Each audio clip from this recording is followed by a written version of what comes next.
There's a saying, if you exercise and you eat well, you eat healthy food, you will die healthy.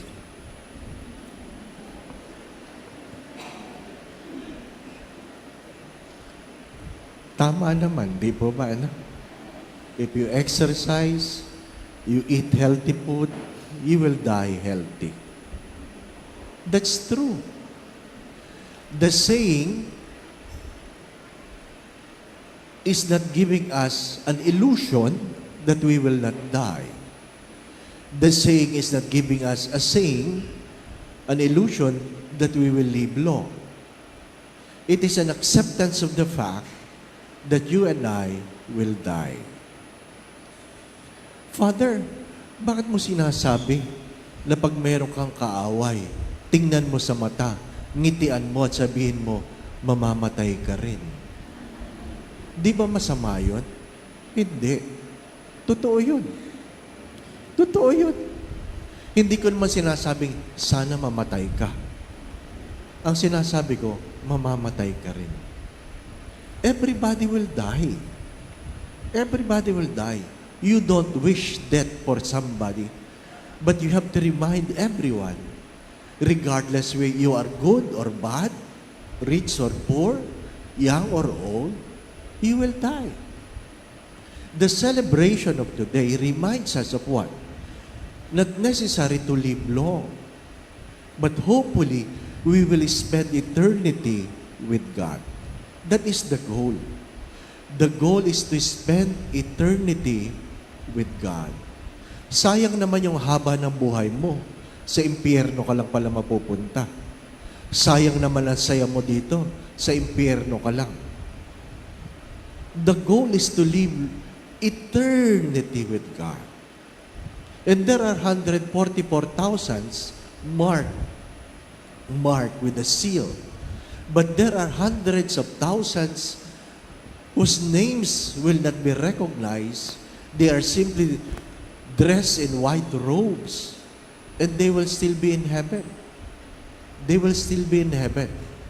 Kailangan bang makilala? Hindi. Kailangan bang malagay ang pangalan mo na ikaw ay santo? Hindi. Ang mahalaga, nakapasok ka sa pinto ng langit, di po ba, no? Kaya nga, pinagdadasal natin ang kaluluwa ng mga yumao. Hari nawa, kahabagan sila ng Diyos at makapasok sila sa pinto ng langit. Alam naman natin yun. It's good to remind ourselves with the catechism that there are people, there is a charge called suffering. The souls in the purgatory. The charge triumphant, the souls in heaven. And we have a church that is militant. It is us who are still fighting for our faith. Mga minamahal na mga kapatid, sabi nga, sana magkita-kita tayo sa langit. Di po ba, no? Hindi naman ako nagmamadali. Pwede kayong mauna. Di po ba, no? At least magkikita-kita tayo. Kaya nga, itinatanong sa atin araw-araw. Araw-araw.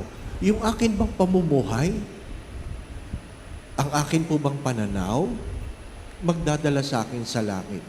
What is the second reading trying to tell us? By the mercy of God, not by right, but by mercy of God, we are called children of God.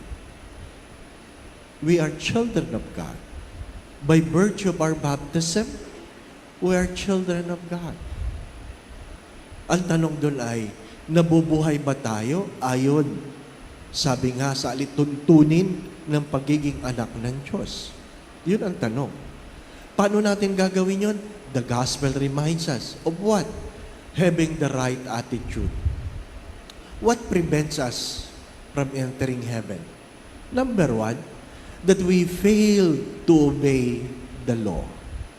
We fail to obey the law. Simple lang naman yan. 10 utos lang yan. Hindi po ba? 10 utos lang yan. Hindi naman mahirap intindihin yan. Hindi naman mahirap memoryahin yan. Yung mga Hudyo, anong sabi? Meron silang 613. Tayo, 10 lang. No? Kaya nga sabi ni Jesus, if you cannot surpass the righteousness of the Pharisee, you will not enter the kingdom of heaven. Alam ng Diyos, di natin kaya yung 613. 10 na lang. Ha? Makasampu ka, pwede na, di pa ba? Ano? Mga minamahal na mga kapatid, may nagme-message, ha? Na bago mamatay ang kanyang asawa, ay nahuli niyang nakikiapid. Pero ang kanyang kalungkutan ay namatay na lang na hindi man lang inamin ng kanyang asawa na siya ay nakiapid. Ay gusto makipag-usap daw sa akin. Gusto ko itanong, bakit may magagawa ba ako? Wala akong magagawa. Mabubura ba yung pakikiapid? Wala. Nakuha po ninyo. May mga bagay na sabi nga, pag tapos na ang buhay mo dito sa mundo, tapos na. Kaya habang may pagkakataong magbago, magbago ka. Sapagkat pag namatay ka na, tapos na ang kwento. Tapos na ang boxing. Kahit anong dasal natin, kung hindi ka nagsisi, ay wala tayong magagawa. Merong isang patay doon sa parokya, kung saan 3 linggo lang nakaburol. Tinatanong ko yung sekretary ng parokya, sino yung patay na yan? Ba't hindi pa nalilibing? Sabi, hindi namin alam, Pater. Hindi naman ho nagpapamisa. Sabi ko, baka may inaantay na kamag-anak. 3 weeks? Sabi ko, ayaw ko lang tingnan yun, 3 weeks. Iba na itsura nun, di po ba? No? Pag nakakita kayo ng patay na 3 weeks na nakahiga, kahit ganong imbalsa mo doon, wala na. Lo and behold, after 3 weeks, pinasundo ako. Sabi, saan? Diyan po sa kanto. Yung patay dyan? Opo. O sige. Ano ba, may misahan ba? O bibindisyonan? Bindisyon lang daw, Father. O sige. O.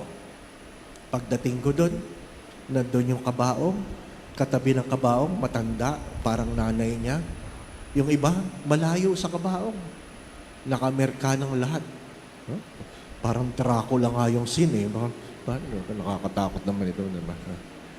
Tapos, anong pangalan? Dasal. Ito yung ayaw na ayaw ko, yung ikaw lahat. Ha? Sumayo ang Panginoon, wala sumasagot. Sumaakin din. Di ba? Wala sumasagot eh. Ha? Ako lahat. Ang pagbasa, ang mabuting balita ng kaligtasan, sagot ko rin. Di ba? Akin lahat. Tapos, bless muna, bless mo. Yung nanay lang ang nag-bless. Yung mga tao, wala. Tapos alis. Alis. Tapos sabi, Father, salamat ha. Sabi ko, kamag-anak mo ba? Hindi po, Father. Nagpahanap lang po ng pari. Ba't hindi ba sila nagsisimba dito? Hindi, Father. Mga iglesia ni Kristo yun. Kaya pala hindi sumasagot. Ay, bakit pinabless? Ay, sabi po kasi nung namatay, wag na wag siyang ipalilibing nang hindi siya nabibindisyonan ng pare. Pagkatapos mong umalis sa simbahan, gusto mong magpa-bless pag kayo namatay, ang daya mo, hindi po ba, ano? Sa palagay mo, may halaga yung blessing ko, kung hindi ka naman nabuhay ayon sa pananampalataya. Hindi po ba, ano? Marami sa ating ganon. Lalong-lalo na sa panahon ngayon, iiwanan ng simbahan, sasama sa kung ano-ano iglesia ni Batman, pag namatay, magpapabless. Ano, para saan? Para saan? Mga minamahal na mga kapatid, walang saysay ang panalangin kung walang pamumuhay. You must do the law. Second, it is not enough that you are good. You must live and love. Hindi sapat na tama ang ginagawa, pero kung walang pagmamahal, walang saysay.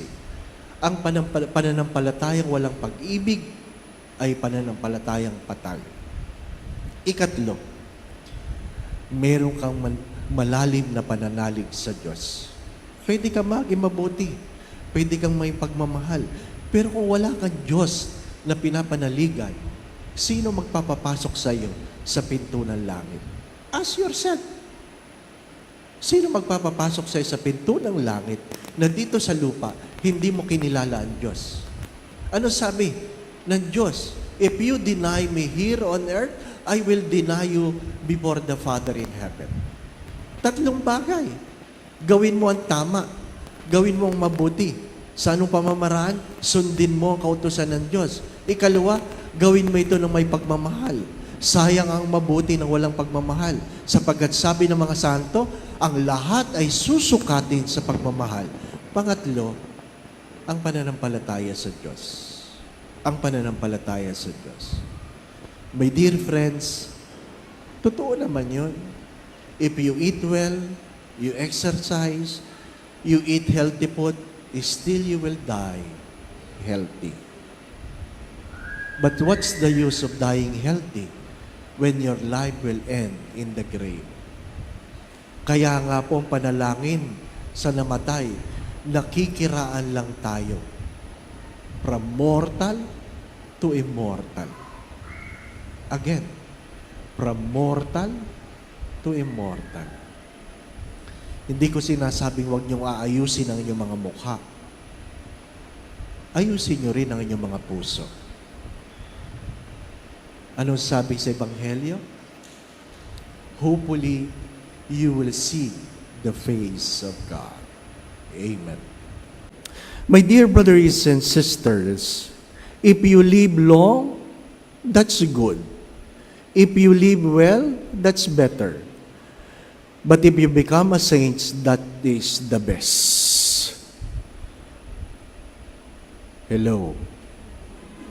If you live long, that's good. But if you live well, that's better. What's a long life when it's miserable? But if you become a saint, that's the best. Because if you will not become a saint, everything is a waste. The Lord be with you. And with your spirit. And may Almighty God bless you and your family, the Father, the Son, and the Holy Spirit. Amen. We go in peace to love and serve the Lord. Thanks be to God.